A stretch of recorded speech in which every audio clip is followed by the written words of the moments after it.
Ya, oke. Sebelum kita memulai firman Tuhan, saudaraku, kita sedikit ngobrol ya, saudaraku ya.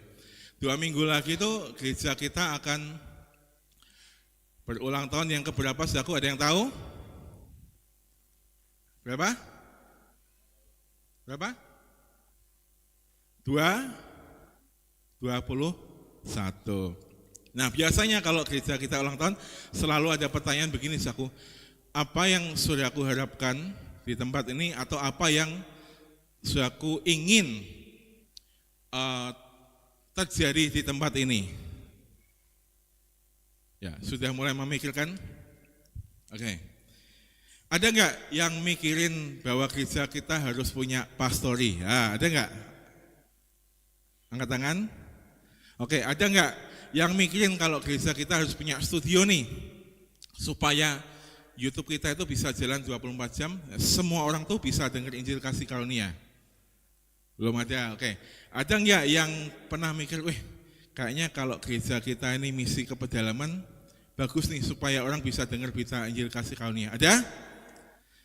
Karena saudaraku, waktu saya ke Kalimantan, saudaraku, di sana saudaraku, ya, itu hutan, bukit-bukit, saudaraku. Tapi setiap berapa kilometer itu, saudaraku, ada gereja, saudaraku. Bahkan nggak ada kepercayaan lain di situ kecuali gereja. Tapi orang-orang di tempat daerah itu, saudaraku, masih percaya animisme dan dinamisme, saudaraku. Itu ladang yang baik buat kita untuk misi ke sana, saudaraku. Nah, tadi mengapa, saudaraku, saya bilang pastori, saudaraku? Nah, kalau saudaraku pernah ke atas, ya tempat kita tuh di atas tuh separuh tuh buat sekolah minggu. Dulu ada kantor tuh buat gudang, saudaraku. Nah, tempatnya Pak Vincent tuh di sini 3x4, saudaraku. Itu ruangan, saudaraku ya.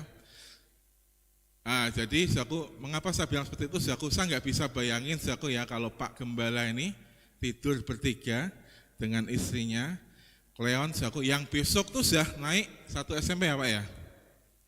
1 SMP, saudaraku. Nah, kan saudaraku di rumah kan punya rumah. Pasti kamarnya lebih dari 1 toh.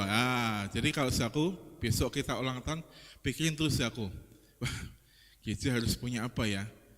Jangan berpikir kalau saudaraku punya ide itu keluar dari kantongmu, saudaraku. Jangan pernah berpikir itu, saudaraku. Tapi kalau engkau punya kerinduan, engkau bisa usapkan, saudaraku. Amin. Engkau bisa usapkan, jalannya tuh banyak banget, saudaraku. Nah, saya ingat, saudaraku, waktu 2022 Januari, saudaraku, kalau saudaraku ingat, waktu gubernur kita yang masa kemarin ngomong 2 hari di rumah aja, saudaraku. Kan benar toh, saudaraku. Tahun baru itu kan 2 hari di rumah aja toh. Kenapa, saudaraku tahu? Ya karena banjir, saudaraku. Biasanya banjir.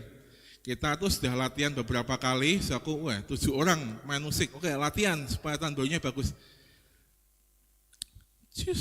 Banjir, saudaraku. Ya, enggak jadi ibadah, saudaraku. Nah, waktu itu, saudaraku, saya ingat di grup ada salah satu jemaat yang bilang, gereja ini harus dibangun, saudaraku. Nah, puji Tuhan, hari ini dananya sudah ada. Tapi apakah waktu itu punya uang? Enggak, belum ada, saudaraku, waktu itu. Dan apakah teman kita ini yang ngomong gereja harus dibangun ini bisnisnya bagus seperti hari ini? Belum. Jadi, saudaraku, kalau punya pengharapan, punya impian, dideklarasikan, saudaraku. Ngomong aja, terutama untuk gereja. Saudaraku ngomong di grup, enak ya kalau gereja ini bisa bangun lebih tinggi lagi, saudaraku. Lebih bagus lagi, saudaraku, supaya nyaman buat mendengarkan firman Tuhan.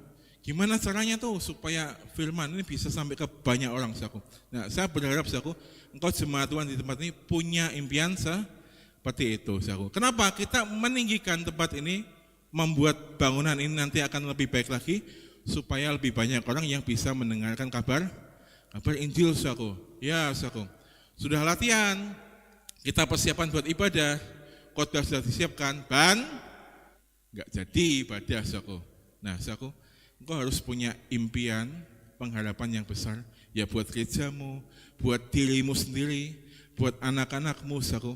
Nah, kalau engkau punya pengharapan, saudaraku, jangan berpikir bahwa itu harus dari kantongmu, saudaraku. Karena kalau engkau berpikir itu dari sumber dayamu, pasti terbatas. Amin, saudaraku. Oke. Kita masuk ke khotbah kita hari ini, saudaraku. Berlimpah dalam pengharapan. Mari sama-sama katakan 1, 2, 3. Berlimpah dalam pengharapan, saudaraku.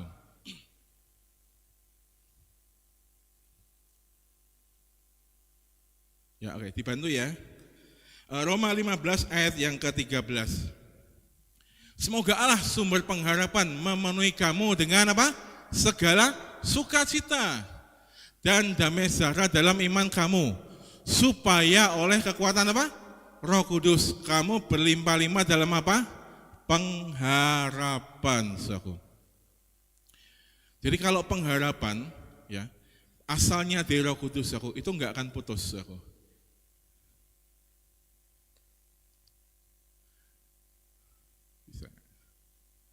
Oke, berikutnya, saudaraku. Tolong dibantu. Allah bukan sekedar pemberi pengharapan, tetapi Dia adalah sumber pengharapan itu sendiri. Kalau ada orang yang bilang, wah kita harus berharap sama Allah. Ya betul, saudaraku. Tapi saya mau bilang bahwa Tuhan Yesus itu sumber pengharapan itu sendiri, saudaraku. Nah, mengapa orang seakan-akan tidak mempunyai pengharapan, saudaraku? Next. Ya karena banyak orang, saudaraku, fokus pada masalah yang dihadapi, saudaraku. Dia punya Yesus tuh, saudaraku. Tapi dia fokus pada masalah yang dihadapi. Dia fokus sama tantangan yang dihadapi. Nah kalau orang fokus sama tantangan yang dihadapi, saudaraku, lihat Yesus gak? Enggak. Yesusnya ada enggak? Ada. Yesusnya ada, saudaraku. Tapi kalau orang fokus sama tantangannya, fokus sama masalahnya, Tuhan itu ada, saudaraku. Ya, dia di dalam kita, saudaraku. Tapi seakan-akan, saudaraku, dia enggak lihat Tuhan.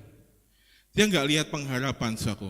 Ya, itu sebabnya setiap hari, saudaraku, selalu di grup WA diingatkan untuk merenungkan firman Tuhan. Selalu kita yang di mimbar mengingatkan untuk fokus sama Yesus. Karena kalau kita hidup di dunia ini, saudaraku, tantangan itu terlalu banyak. Masalah terlalu banyak untuk dihadapi dengan kekuatan kita sendiri, saudaraku. Sampai kapan, saudaraku, kita mampu, saudaraku, mengatasi masalah dengan rekening kita? Sampai kapan? Sampai kapan kita mau mampu mengatasi masalah dengan hati kita, saudaraku? Kan terbatas, saudaraku. Contoh, sekali ya, diampuni ya. 2 kali? Oke. 3 kali? Wah, sudah pegang-pegang meja atau ngelempar kayak gitu, saudaraku. Karena manusia terbatas, saudaraku. Ada orang yang bisa, betul, saudaraku. Tapi sampai kapan, saudaraku? Tapi kalau, saudaraku, engkau punya Yesus, engkau punya pengharapan yang besar, engkau punya sumber daya yang tidak terbatas, saudaraku. Impian manusia, saudaraku, kalau punya satu, pengen punya yang lain, saudaraku. Saudaraku, kalau punya anak satu, engkau pasti berharap, oh iya, aku pengen kasih pendidikan yang baik. Punya anak 2, mikir lagi. Punya anak 3, mikir lagi, saudaraku. Dan kalau kita melakukan semuanya itu, saudaraku, dengan kekuatan kita terbatas. Enggak bisa, saudaraku. Oleh sebab itu, saudaraku, kau punya Tuhan, saudaraku. Engkau bisa lapor sama Tuhan, engkau bisa ngomong sama Tuhan tentang apapun pengharapanmu, apapun hal-hal yang kau alami, saudaraku. Gak usah ini, saudaraku, gengsi ngomong sama Tuhan. Ya kalau, saudaraku, engkau jengkel sama orang, ngomong, Tuhan, aku sakjane jengkel sama orang itu. Atau, Tuhan, aku pengen sabar ya, tapi ini hati gak iso, piye. Ngomong aja, saudaraku, sama Tuhan, apapun pengharapanmu. Ya, Tuhan tahu kok, saudaraku. Tapi dia butuh kita ngomong. Kenapa, saudaraku? Karena komunikasi sama Bapa itu luar biasa, saudaraku. Kamu mungkin bisa berjalan, tapi seberapa jauh, seberapa lama, saudaraku. Tapi kalau kita ngomong sama Tuhan, Dia yang pegang tangan kita, kita bisa berjalan jauh lebih daripada apa yang kita bisa, lebih daripada yang kita bayangkan, saudaraku. Mazmur 119 ayat 49 sampai ke 50. Ingatlah firman yang kau katakan kepada hamba-Mu. Oleh karena engkau telah membuat aku berharap. 50.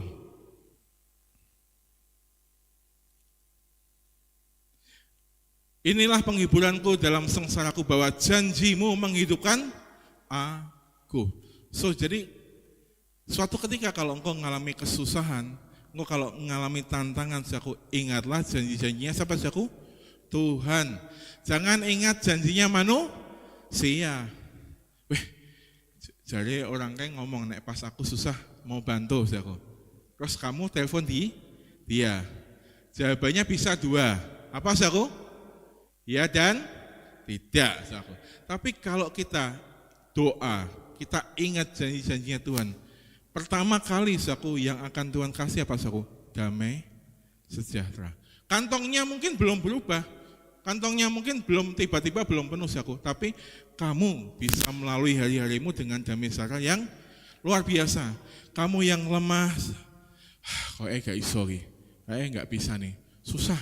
Dipikir pakai cara apa ya gak bisa. Tapi kalau kamu doa sama Tuhan, kamu berharap sama Tuhan, kita berharap sama janji-janjinya Tuhan, saudaraku, kita hidup, saudaraku. Kamu pasti akan semangat. Ya. Keadaan belum berubah sih, masalahnya belum selesai, tapi kamu punya semangat ilahi, saudaraku. Wah, itu yang luar biasa, itu yang terpenting, saudaraku. Karena banyak orang mungkin punya sumber daya, tapi enggak banyak orang punya semangat untuk melanjutkan hidupnya, saudaraku. Banyak, saudaraku. Tapi kalau kamu punya semangat ilahi, saudaraku, engkau punya damai sejahtera Allah yang menghidupkan kamu, saudaraku. Kamu punya semangat untuk melanjutkan hidupmu lagi, saudaraku. Ya. Kenapa? Karena kamu ingat bahwa hari esok itu pasti jauh lebih baik daripada hari ini, saudaraku. Ya betul, hari ini ada masalah, betul. Hari ini dompetnya mungkin kosong, tapi besok ya rahmatnya selalu baru setiap hari. Oleh sebab itu, saudaraku, kalau kamu doa, saudaraku, ya, kamu serahkan semua hidupmu sama Tuhan, saudaraku. Nah, kalau saudaraku pernah baca ayat, saudaraku, bahwa Tuhan menyerahkan hidupnya, saudaraku, kuserahkan nyawaku ke dalam tangan kuasamu. Saudaraku, kalau belajar, saudaraku, waktu kata menyerahkan itu, saudaraku, dalam bahasa aslinya itu punya arti sama dengan mendepositokan, saudaraku. Jadi ketika engkau berdoa malam harinya, kau serahkan semua kehidupanmu. Tuhan, aku menyerahkan hidupku, menyerahkan keluargaku, menyerahkan hartaku, saudaraku. Kalau orang mendepositokan sesuatu, saudaraku, esok pada waktunya, saudaraku, dia terima apa, saudaraku? Modal beserta dengan bunganya, saudaraku. Jadi kalau saudaraku malam kau doa, saudaraku, percayalah, besok itu ada berkat yang baru lagi. Malam lagi engkau melewati hari engkau berdoa, saudaraku, besoknya lagi ada rahmat Tuhan yang selalu baru. Jadi jangan pernah khawatir, saudaraku. Betul, saudaraku. Saya ngomong sama Anda, saudaraku. Saya ngomong juga sama diri saya sendiri, saudaraku. Kita sama-sama kok, saudaraku. Ya. Saya juga masih manusia, saudaraku. Makan nasi, sama, saya makan nasi. Butuh uang, betul, sama, saudaraku, butuh uang. Anda pernah khawatir? Sama, saudaraku. Oleh sebab itu, kita harus selalu merenungkan firman Tuhan, saudaraku. Ratapan 3, ayat yang ke-21 sampai ke-23. Tetapi hal-hal inilah yang kuperhatikan. Oleh sebab itu aku akan berharap. 22. Tak berkesudahan apa?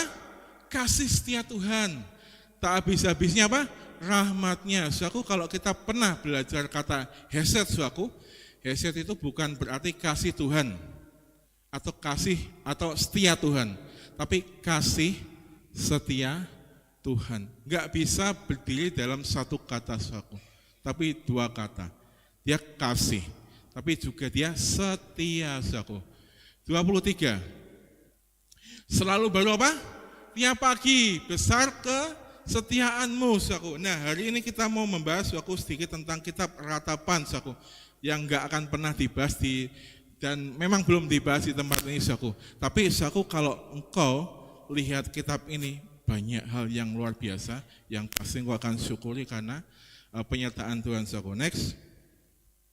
Nah, Nabi Yeremia menulis kitab Ratapan ini karena ia adalah saksi mata dari kehancuran dahsyat yang menimpa Yerusalem dan kerajaan Yehuda. Jadi di masa itu, saudaraku, ada banyak hal-hal buruk yang menimpa Israel, secara khusus di kerajaan Yehuda, saudaraku. Berikutnya. Kitab ini merupakan ekspresi kesedihan yang mendalam, ratapan dan duka cita atas tragedi nasional tersebut. Jadi ini skalanya nasional, bukan skala daerah. Tentu yang sudah berusia di atas 40 tahun, di atas 50 tahun tahu bahwa Indonesia pernah mengalami hal-hal yang seperti ini. Contohnya saya sebutkan ya, saudaraku, ya, karena ini sudah kejadian 98. Ini enggak ngomong masalah ekonomi, ngomong banyak hal saku, ya. Sehingga banyak orang lari keluar negeri saku untuk menyelamatkan dirinya. Apalagi saku, kalau saku pernah dengar ya, peristiwa di Kalimantan, ya, perseteruan antara saudara kita orang Madura sama di mana? Sampit. Wah, itu kejadian di sana saku. Tapi kengeriannya itu sampai kemana-mana. Karena saku kalau ngikuti hal itu saku, itu kepala bisa dipotong tuh bisa dibawa pakai tangan, taruh di jembatan loh saku. Itu ngeri sekali saku. Berikutnya, kitab Peratapan ditulis oleh penghancuran Yerusalem. Setelah penghancuran Yerusalem dan Bait Suci oleh kekaisaran Babel pada tahun 586 sebelum Masehi di bawah pimpinan Raja Nebukadnezar. Kalau aku pernah dengar khotbahnya Pak Yakob 2 tahun yang lalu, ya, tentang ini, bangsa Israel menabur tahun 1 sampai tahun ke berapa? Ke-6. Di tahun ke-6 itu Tuhan memberkati supaya bangsa Israel bisa menikmati hidupnya di tahun ke-7 dan di tahun ke berapa? 8, saku. Nah, saya sangat diberkati oleh khotbah itu, saku. Dan saya rasa, saku, kita semua pengen menikmati hal-hal kayak gitu. Tahun 1 sampai ke-6 kerja, saku. Tahun ke-7 menikmati hasil, tapi waktu tahun ke-8, waktu mau nanam lagi, dia tetap bisa menikmati hasil. Tapi Israel enggak puas, saku. Ngapain kalau bisa kerja kok harus berhenti karena Israel waktu itu berpikir seperti itu, saku. Sehingga, saku, kejadian ini muncullah. Israel mengalami pembuangan ke Babel. Sehingga waktu itu Israel dijajah pada masa kepemimpinan Nebukadnezar, saku. Next. Nah, apa saja tragedi nasional bangsa Israel yang membuat Yeremia menulis kitab Ratapan, saku. Banyak hal yang saya bisa catat, saku, tapi saya enggak catat semua. Karena semua yang terjadi di dalam kitab Ratapan itu hal-hal yang menduka citakan hati kita, saku. Next. Ya, berikutnya. Ya, tembok-tembok kota dihancurkan, kota yang dulunya megah menjadi kebanggaan, kini menjadi puing-puing. Dulu bangsa Israel punya kota yang indah. Kalau aku pernah ingat bahwa Salomo membangun bait Allah yang katanya saku dindingnya atau lantainya dari emas, sudah enggak ada lagi, dihancurkan jadi puing-puing. Kalau saku mungkin dulu saya berharap itu kejadian dulu, pernah mengalami hal-hal yang susah, saku, ya, tiba-tiba apa yang kau sudah bangun hancur, saku, enggak bersisa, atau kamu mungkin dalam keadaan yang susah, saku, waktu dulu, saku. Nah, bangsa Israel pernah mengalami hal ini. Alkitab ngomong dulu jadi kebanggaan, tapi sekarang jadi puing, dan Israel dibully habis-habisan. Dia sudah enggak ada harganya di mata bangsa-bangsa lain, saudara. Next. Ya, bait Allah dihancurkan total. Ya, so kenapa kamu enggak nemui bait Allah kalau ke Israel sebesar atau semegah Salomo? Karena memang itu sudah dihancurkan, saudara. Berikutnya. Rumah dan istana raja dibakar. Wah, ini chaos banget, saku. Engkau bisa bayangkan kalau saku teman-teman mungkin yang lihat di YouTube, engkau yang mungkin tinggal di kota konflik waktu tahun 98, engkau akan kira-kira seperti itulah, saku. Keadaannya kacau sekali, saku. Sudah sekolah pasti enggak jalan, saku. Bisnis enggak jalan. Isinya orang itu sudah ngumpet di dalam rumah mempertahankan hidupnya, saku. Kira-kira seperti ini, saku. Itu keadaan yang kacau sekali, saku. Ya, rumah dibakar, istana dibakar, semuanya dihancurkan. Kalau mereka yang punya kesempatan untuk pindah, mereka mungkin migrasi ke bangsa lain, ke negara lain. Tapi kalau mereka yang enggak punya kesempatan untuk pindah, mereka dibawa menjadi tawanan ke Babel, saku. Itu susah, saku. Sudah kayak hidup itu sudah kayak enggak ada pengharapan, saku. Ya, kalau mungkin zaman sekarang, saku, mungkin orang-orang yang tinggal di daerah-daerah konflik, saku, makan susah, mau sekolah enggak bisa. Mau hidup gimana, mau buat rencana kayak gimana, nggak bisa buat rencana, saku. Lawang isinya perang kok tiap hari, isinya bakar-bakaran kok tiap hari, saku. Nah, itu yang terjadi, saku, pada masa itu, saku, waktu penjajahan Babel, saku. Next. Ya, kelaparan dan kematian massal sampai apa, saku, berujung apa? kanibalisme sebagai upaya untuk bertahan hidup. Next, Ratapan 4 ayat yang ke-10. Ya, kita baca sama-sama saku. Enggak perlu dengan suara yang keras karena ini berita yang enggak baik saku. 1, 2, 3. Dengan tangan sendiri apa? Wanita yang lemah lembut memasak apa? Kanak-kanak mereka untuk makanan apa? Mereka tatkala runtuh putri bangsaku. Bayangin saku. Ibu-ibu punya anak saku. Sampai saku susah makan saku. Anaknya diapain? Terserah lah, mau disebut dikukus lah, mau sebut digoreng lah. Alkitab ngomong apa saku? Dengan tangan sendiri wanita yang lemah lembut memasak apa? Kanak-kanak. Wah, itu gimana saku? Gak bisa makan sampai orang itu saling memakan saku. Wah, piye itu? Walaupun ada, anggaplah saku, ada gereja di situ, ada sinagoge di situ, ada ibadah di situ, ada tempat ibadah di situ saku. Tapi kalau keadaannya kayak gini saku, nah bisa bayangkan saku, mau berpengharapan bagaimana saku, ya, mau jalan ke depan orang dibakar, pasar nggak ada pasar saku. Satu-satunya yang mereka dapat lakukan waktu itu bertahan hidup saling memakan saku. Ini ngeri sekali saku.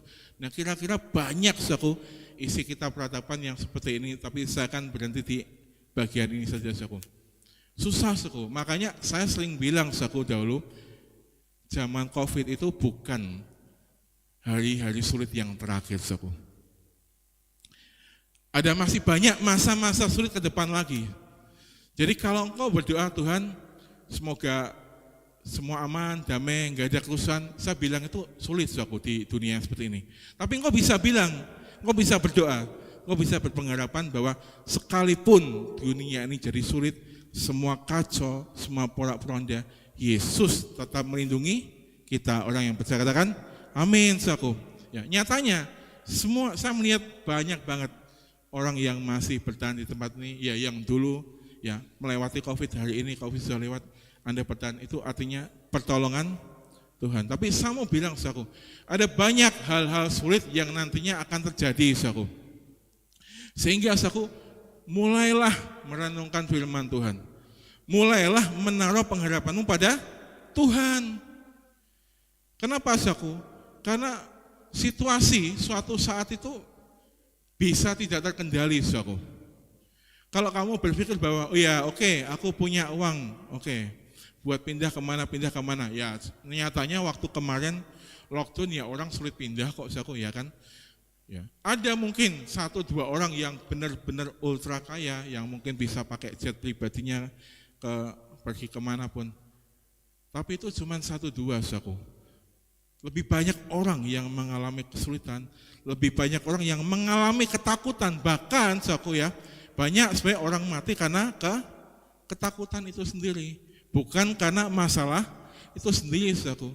Sebab itu saku, kita saku, kami yang di mimbar selalu mengingatkan, udahlah fokus sama Yesus, Yesus saja.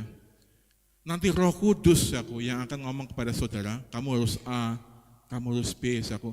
Tapi ketika engkau fokus sama pribadinya Yesus, percayalah saku, mau masalah sebesar apapun, mau wabah datang lagi, mau krisis datang lagi, saku, engkau aman sudah.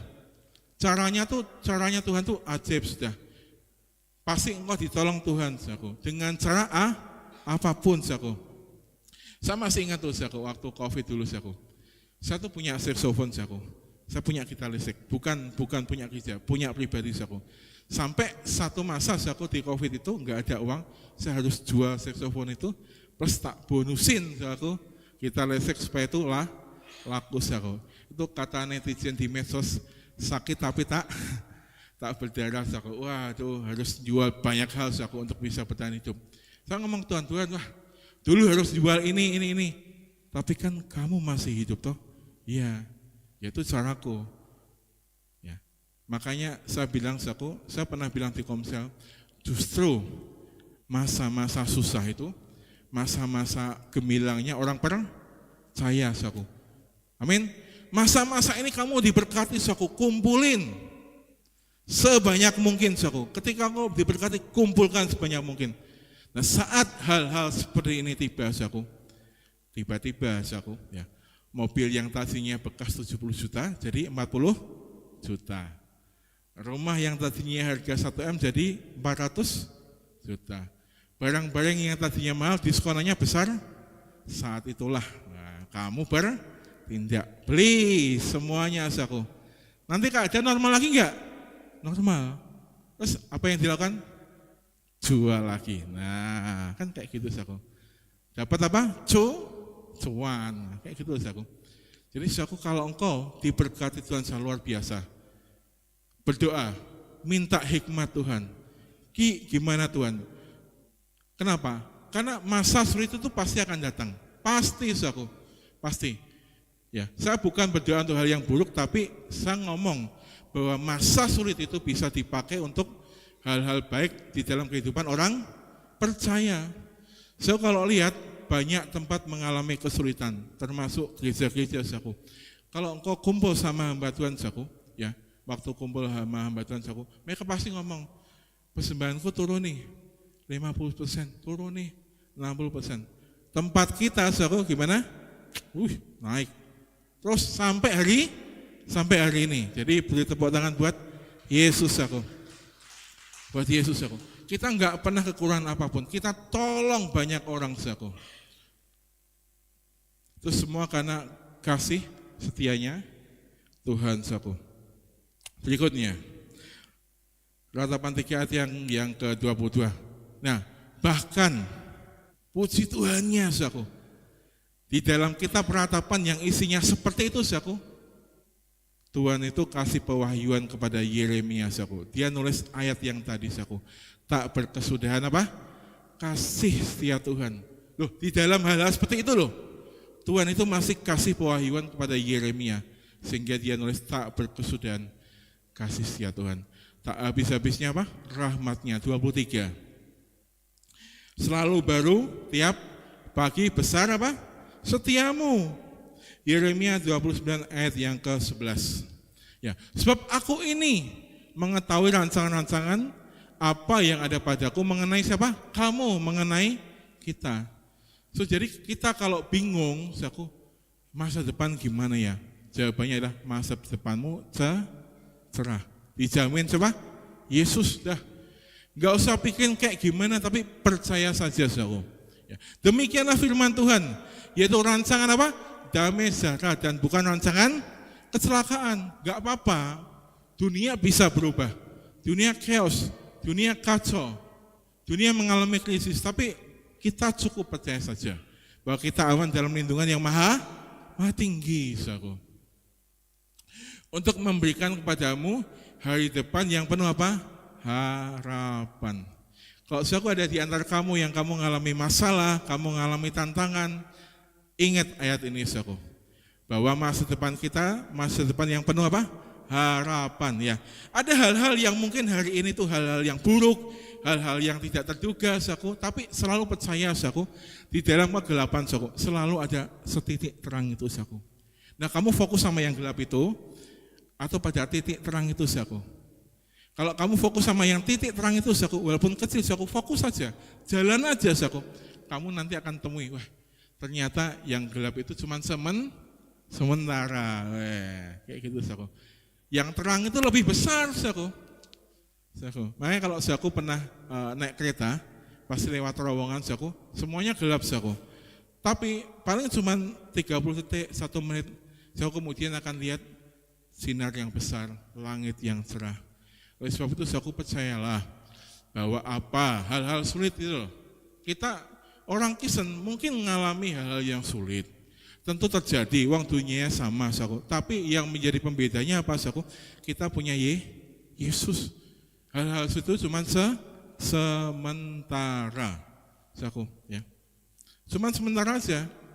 Beberapa waktu aja kok. Kita ngomong sekali atau sekalipun. Saudara, makanya saudara, kita menaruh pengharapan kita pada Yesus. Dah. Apapun yang terjadi saudara, kalau engkau melihat belum ada jalan, enggak apa-apa, pokoknya percaya Yesus dah, percaya Yesus. Entah gimana, Banyak hal yang terjadi itu di luar kontrolmu. Udah, nggak apa-apa. Yang penting percaya Yesus. Yeremia 30 ayat yang ke-17. Sebab aku akan mendatangkan apa? Kesembuhan bagimu. Aku akan mengobati lukamu, demikianlah firman Tuhan. Sebab mereka telah menyebut engkau orang apa? Buangan, yakni sisa yang tiada seorang pun menanyakannya. Sion, Israel, saudaraku, adalah buangan. Mereka disiksa, mereka dijajah, saudaraku. Kalau engkau ngerasa hari ini, teman-teman yang di rumah juga ngerasa, aku hari ini ada di tempat seperti itu ya, lagi susah ya, belum ada jalan keluar. Piye Pak? Saya bilang berdoa sama Tuhan. Berharap sama siapa? Yesus aku. Berikutnya. Sion, tempat yang hancur, semua rusak, nggak ada pengharapan. Sama seperti yang dialami Israel waktu itu. Yang dulu mungkin kita pernah mengalami, sekarang sudah terbebas, leganya berkat Tuhan datang. Tapi ada mungkin di antara saudara di tempat ini ataupun di rumah yang hari ini lagi ngalami nih hal-hal yang gak enak nih. Iya sih, hari Minggu, yes, amin, haleluya, puji Tuhan. Senin ngadepin lagi, piye itu? Berikutnya. Dengan jalan demikian, seluruh Israel akan selamatkan, seperti ada tertulis. Dari Sion akan datang penebus. Ia akan menyingkirkan segala kefasikan daripada Yakub, saudaraku. Maksudnya apa, saudaraku?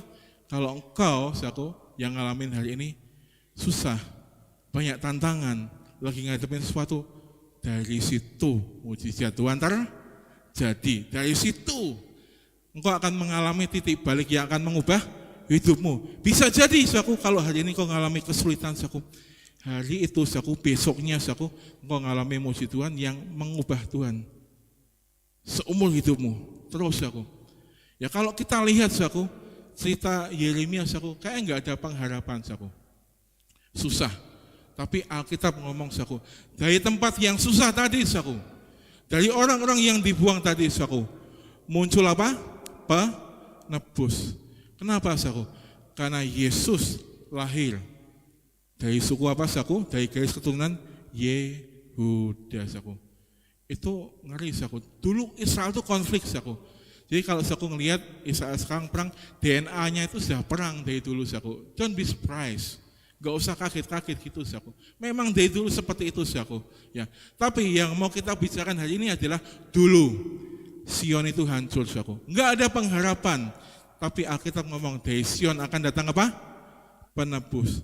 Kalau engkau mengalami hal yang susah hari ini, kalau engkau mengalami pantangan hari ini, bisa jadi, saudaraku, hari ini, besok ada titik balikmu. Selamanya kau mengalami mujizat Tuhan, sehingga kau mengubah hidupmu, amin. Naik, terus naik, dan gak akan pernah turun. Yang percaya katakan, amin. Berikutnya, saudara. Kolose 1 ayat yang ke-27. Ya, kepada mereka Allah mau memberitahukan betapa apa? Kaya dan mulia apa? Rahasia itu di antara bangsa-bangsa lain, yaitu apa? Kristus ada di tengah-tengah kamu. Kristus yang adalah pengharapan akan kemuliaan, saudaraku. Kamu punya Yesus, kamu punya segalanya, saudaraku ya. Kamu punya Yesus, kamu punya sumber pengharapan. Kamu punya Yesus, kamu punya sumber daya yang tidak terbatas untuk melakukan apapun, saudaraku. Banyak hal, saudaraku, yang bisa terjadi, yang bisa mengubah hidupmu hanya karena kamu percaya sama Yesus. Percaya aja, saudaraku. Gak usah pikirin, hari ini kok sepertinya masih belum terjadi apapun. Gak apa-apa. Percaya sama Yesus.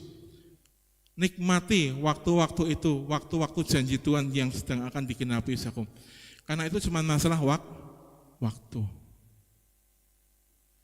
Sambil engkau mengisi waktu menunggu janji Tuhan yang terjadi, saudaraku, engkau kerja, engkau ke gereja, engkau merenungkan firman Tuhan, saudaraku. Kalau engkau lagi nganggur, saudaraku, datang ke gereja. Bukit Jasmoro, G1 nomor 15. Kalau pagi-pagi ada saya, siang ada Pak Vincent, kita ngopi-ngopi di depan. Ya. Kuat dilakoni, gak kuat ditinggal, ngopi. Saku. Nah, kita aja. Saku. Enggak, maksudnya Anda selalu kuat karena ada Yesus yang di dalammu. Saku. Amin. Ibrani 6 ayat yang ke-19 sampai ke-20. Pengharapan itu ada sauh yang kuat dan apa? Aman. Sauh itu apa tuh, saku? Sauh itu apa? Jangkar, saku. Pengharapan itu jangkar yang kuat, saku. Jadi kalau ada kapal besar, jangkarnya jauh lebih besar lagi. Fungsinya apa, saku? Walaupun ada badai, walaupun ada ombak, kapal itu enggak bergerak posisinya dari awal ketika jangkarnya diturunkan, saku. Nah, pengharapan itu kayak jangkar, saku, yang kuat dan aman bagi jiwa kita yang telah dilabuhkan sampai kepada belakang tabir. Maksudnya tabir apa? Tabir kemah suci, saku. Ketika Yesus disalibkan, saku, selesai disalib, tabir itu terbelah sehingga tidak ada batasan lagi antara ruang kudus dan ruang maha kudus. Maksudnya apa, saku? Ayat yang ke-20. Ayat terakhir kita, saku. Di mana Yesus telah masuk sebagai perintis bagi kita. Perintis itu bahasa Yunaninya adalah prodomos, saku. Maksudnya apa? Ada orang yang memulai dahulu, saku, membuka jalan, saku. Kemudian ada orang yang menyusul lewat jalan itu, saku. Yesus adalah perintis, saku. Perintis apa, saku? Dia mati di salib, saku. Dia buka jalan, dia jadi jalan, saku. Supaya pengharapan kita, doa-doa kita itu langsung nyampe kepada Bapa di surga, saudaraku. Amin. Jadi kalau saudaraku, kamu punya harapan, kamu punya doa, ya enggak apa-apa sih telepon Pak Vincent, enggak apa-apa sih ke gereja ngajak doa. Tapi saya bilang doamu pribadi saja itu bisa langsung nyampe ke surga, itu karena Yesus yang jadi perintis, saudaraku. Dia yang bukain jalan, dia yang menjadi jalan, saudaraku, supaya doa-doa kita, pengharapan kita tuh nyampe ke surga langsung, saudaraku. Kok enggak perlu perantara lagi, saudaraku, untuk membuat pengharapanmu itu terjadi, saudaraku. Kok bisa langsung ngomong doa-doamu, pengharapanmu itu ke surga, saudaraku. Karena Yesus telah jadi perintis bagi kita. Dia yang bukakan jalan, saudaraku. Ketika ia menurut peraturan Melkisedek menjadi imam besar sampai selama-lamanya, saudaraku. Apa sih tugas imam, saudaraku? Tugas imam itu menyampaikan keluhan-keluhan umat kepada siapa, saudaraku? Tuhan, saudaraku. Jadi kalau Anda punya pengharapan, Anda punya doa-doa, Anda punya keinginan, saudaraku, engkau bisa ngomong sama siapa? Yesus sebagai imam besar kita. Apapun, semua keluhanmu, semua pengharapanmu diterima oleh Bapa di surga. Yang percaya katakan amin. Mari kita nyanyikan suatu lagu, saudaraku. Kita mempercayai bahwa kita ditolong Tuhan. Sama-sama katakan, ku percaya Kau Tuhan, menjadikanku lebih dari pemenang. Ku percaya Kau Tuhan yang tak pernah menepati janji. Siapa yang percaya? Siapa yang percaya?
Saya percaya Engkau semua punya keinginan, Engkau semua punya pengharapan. Saya ingin memberikan waktu pada kita semua, saudaraku. Kau ucapkan harapanmu, kau ucapkan keinginanmu, bawa dalam doa kepada Yesus. Katakan apapun keinginanmu, harapanmu, enggak perlu kencang-kencang, saudaraku. Yang penting telingamu mendengar bahwa Tuhan, aku mau ini. Tuhan, aku pengen ini. Aku enggak punya rumah, Tuhan. Aku pengen punya rumah. Tuhan, ini masa-masa anak sekolah. Aku enggak punya uang untuk nyekolahin anakku. Kasih berkat Tuhan supaya aku bisa sekolah. Tuhan, aku lagi ada masalah berat. Tuhan, tolong. Aku percaya Engkau sumber pengharapanku, Engkau sumber pertolonganku. Ucapkan semua doa, harapanmu, keinginanku, saudaraku. Engkau yang di rumah, engkau ingin apapun, engkau doa sama Yesus. Percayalah, pengharapanmu tidak akan sia-sia di dalam Yesus. Ucapkan semua keinginanmu, semua doa-doamu. Semua hal-hal yang ada di dalam hidupmu, kau dapat utarakan pada Yesus. Dia terima semua doamu, dia terima semua keluh kesahmu, dia terima semua pengharapanmu, jemaatku.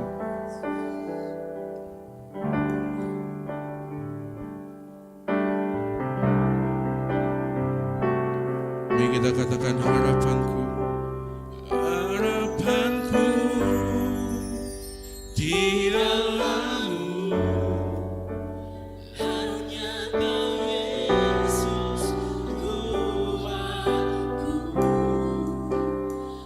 Percaya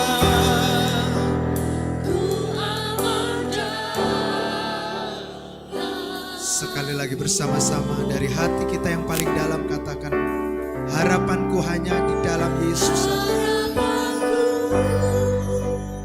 di dalam-Mu.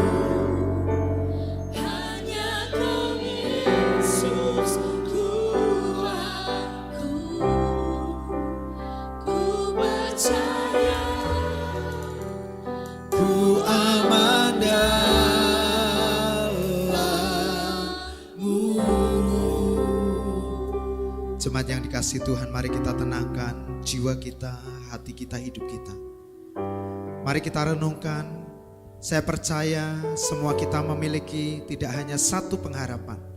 Ada banyak hal yang kita harapkan, yang kita inginkan terjadi di dalam kehidupan kita. Tapi satu hal yang tidak boleh kita lupakan, bahwa segala sesuatu itu telah disediakan di dalam Yesus Kristus. Sehingga pengharapan yang terutama adalah mempercayai bahwa kita telah ditempatkan di dalam Yesus. Dan kita percaya di dalam Yesus kita memiliki, kita menerima, kita menikmati semua yang disebut dicari oleh bangsa-bangsa yang tidak mengenal Allah. Tapi itu semua sudah disediakan oleh Tuhan, bahkan akan ditambah-tambahkan. Karena itu hari ini dalam semua pengharapan kita, harapkan satu hal, Tuhan, aku mau diam di dalam Yesus sepanjang umur hidupku. Satu hari di dalam Tuhan jauh lebih baik 1000 hari daripada 1000 hari di tempat yang lain. Katakan, Tuhan, terima kasih karena kasih karunia-Mu aku telah ditempatkan di dalam Yesus, di tempat di mana segala sesuatunya telah disediakan. Aku tidak kekurangan di dalam Yesus, aku berkelimpahan di dalam Yesus. Bahkan aku diperkaya di dalam semua hal yang baik, sebab aku tinggal di dalam Yesus. Harapan yang terbaik adalah berharap untuk kita terus tinggal di dalam Yesus. Paulus menekankan satu-satunya hal yang perlu kita perhatikan adalah jangan sampai kita ketinggalan untuk masuk di dalam tempat peristirahatan, yaitu Yesus Kristus. Yesus berkata, marilah semua yang letih lesu, berbeban berat, yang kehilangan pengharapan, yang kekurangan pengharapan, datang kepadaku, tinggal di dalam aku, maka engkau akan memperoleh kelegaan. Mengapa kita lega? Karena kita tahu di dalam Dia segala sesuatu telah disediakan. Tidak hanya cukup atau pas, tapi berlimpah-limpah. Sehingga di dalam Yesus kita menjadi berkat bagi banyak orang. Terima kasih Tuhan. Mari kita bersyukur untuk Yesus yang telah dianugerahkan bagi kita, yang telah menjadi jalan untuk kita menikmati segala sesuatu, sekalipun kita belum melihat kenyataan itu. Namun kebenarannya Anda dan saya telah memiliki semuanya itu. Mari angkat tanganmu dan sembah Dia. Katakan terima kasih Tuhan. Terima kasih Yesus. Aku bersyukur karena Yesus. Mari lihatlah Yesus yang telah disalibkan mati untuk kita. Dia telah menjadi jalan perintis untuk kita masuk di dalam tempat keberlimpahan itu. Hari ini Anda semua telah ditempatkan di dalam Dia. Sebab di dalam Yesus engkau berkelimpahan dalam semuanya.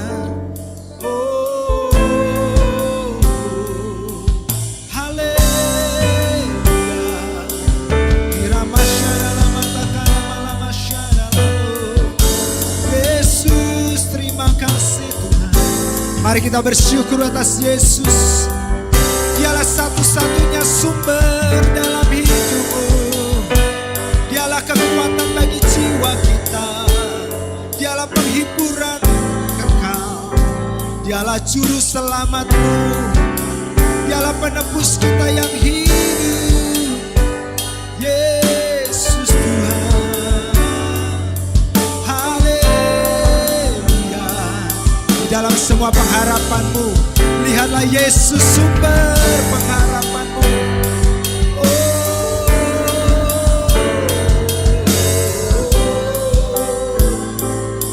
Dunia merindukan, dunia menginginkan, dunia sedang mencari, namun mereka tidak pernah bisa mendapatkannya.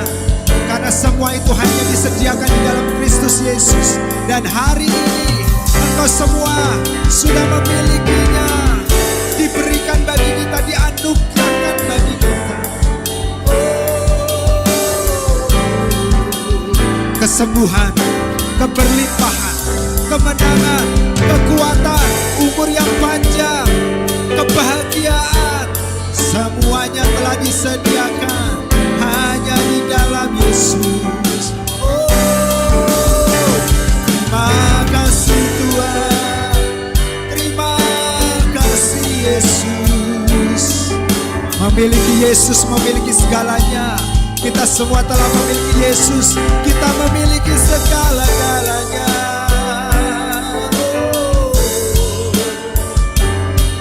Terima kasih Tuhan. Yesus cukup bagiku. Yesus segala-galanya bagiku. Keinginan kami hanya Yesus. Pengharapan kami hanya Yesus. Jiwa kami hanya terpaut kepada Yesus. Tidak ada yang lain. Terima kasih Yesus. Terima kasih Yesus. Terima kasih Yesus. Terima kasih Yesus. Apa yang menjadi harapanmu? Kesembuhan, kesehatan, umur yang panjang, anak-anak mantu yang dipulihkan, anak-anak mantu yang diberkati, pekerjaan yang lebih baik, ataukah terobosan dalam finansialmu? Firman Allah berkata, ketika kamu punya Yesus, kamu punya semuanya itu. Sebab Yesus adalah penebusmu yang hidup. Dia telah membayar semua yang kau butuhkan, yang kau perlukan, lunas. Dan hari ini telah diberikan bagi kita oleh Bapa melalui Yesus Kristus anaknya. Mari kita bersyukur. Angkat kedua tanganmu, serahkan hidupmu kepada Yesus. Terimalah Yesus sebagai satu-satunya Tuhan dan Juru Selamatmu. Harapanku di dalam, hanya di dalam Yesus saja. Fokuskan kepada Yesus. Jangan biarkan iblis mengalihkan fokusmu kepada harapan di luar Yesus. Sebab semuanya itu telah disediakan di dalam Yesus. Serukan lebih keras lagu ini sebagai doa. Ungkapan hatimu, katakan harapanku.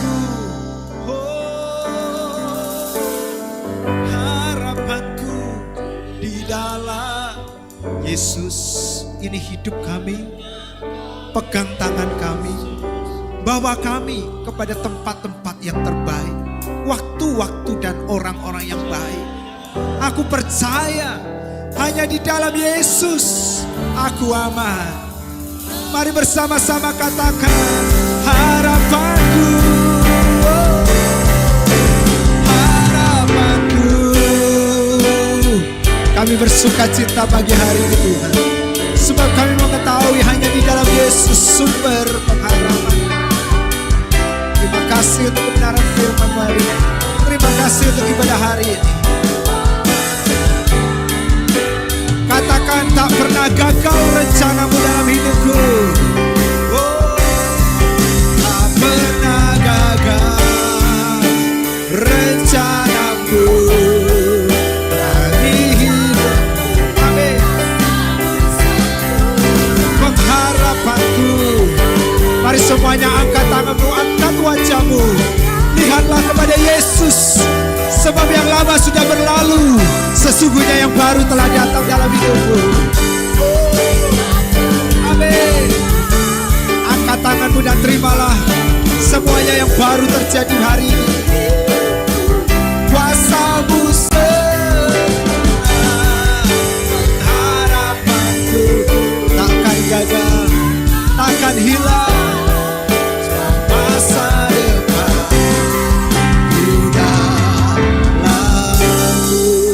terima kasih Tuhan. Mari kita berikan sorak-sorai dan tepuk tangan yang meriah bagi Tuhan. Tak pernah hilang, tak pernah gagal pengharapan kami di dalam Yesus. Kesehatan, keberlimpahan, kesembuhan, segala sakit penyakit di dalam nama Yesus semuanya dihancurkan. Hari ini semua jemaat pulang dengan membawa kesehatan ilahi, kekuatan ilahi. Umur kami panjang, hidup kami bahagia, sejahtera. Segala pikiran buruk, pikiran yang terintimidasi oleh si jahat, hari ini dikuasai oleh Roh Kudus. Damai sejahtera Kristus mengalir melimpah-limpah dalam setiap kehidupan jemaat. Jiwa mereka diperkuat, roh mereka diselamatkan, tubuh mereka dipulihkan. Di dalam Yesus kami menerima hidup yang utuh, yang sempurna, sehingga oleh hidup kami semua orang diberkati. Sekarang angkat tanganmu jemaat, terimalah berkat Tuhan. Tuhan memberkati engkau, Tuhan menyinari engkau dengan wajahnya dan memberikan kasih karunia-Nya. Engkau terus naik menjadi kepala. Apa saja yang dikerjakan oleh kedua tanganmu diberkati oleh Tuhan.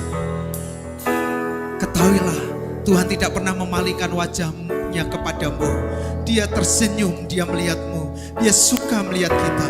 Dia memberikan damai sejahteranya supaya jiwamu beroleh ketenangan ketika engkau menjalani hidupmu di dunia ini. Dan Roh-Nya yang kudus telah diutusnya tinggal menyertaimu, menolongmu dan menjadi penghiburanmu sekarang sampai Maranatha. Roh Kudus menjadi materaimu sampai Yesus datang menjemput kita. Semua yang diberkati Tuhan katakan sama-sama amin. Tetap berdiri Bapak Ibu, sudah katakan kami bersyukur Tuhan untuk setiap hari, untuk hari ini, untuk ibadah saat ini. Terima kasih untuk jemaat yang telah menjadi berkat bagi gereja ini.